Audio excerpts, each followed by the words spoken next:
एक गांव में रामू नाम का एक गरीब किसान रहता था। रामू बहुत ईमानदार और मेहनती आदमी था।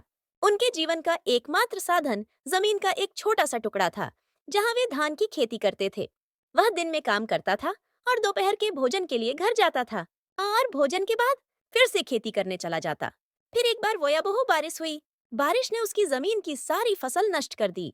रामू निराश था, क्योंकि यह फसल ही उसकी आय का एकमात्र पोट था। लेकिन रामू आसानी से हार मानने वाला व्यक्ति नहीं था। जब बारिश कम हो गई, तो रामू ने अपनी जमीन पर काम फिर से शुरू कर दिया। उसने खेत की मिट्टी तैयार की, लेकिन इस बार उन्होंने कुछ अलग करने का फैसला किया। उन्होंने धान के साथ साथ सब्जियों की भी खेती की, जो बारिश के बाद तेजी से बढ़ी। काफी देर बाद उसकी बीबी खाना लेकर आई। भोजन के बाद वह फिर काम में लग गया। कुछ महीनों के बाद रामू को खेत में हरी भरी फसल दिखाई दी, और दोपहर को उन्हें बाजार में ले जाकर बेच दिया और अच्छे पैसे मिले। इस कहानी से हमें यह सीख मिलती है कि जीवन में परेशानियां तो आएंगी, लेकिन मन की ताकत और कड़ी मेहनत से किसी भी परिस्थिति पर काबू पाया जा सकता है।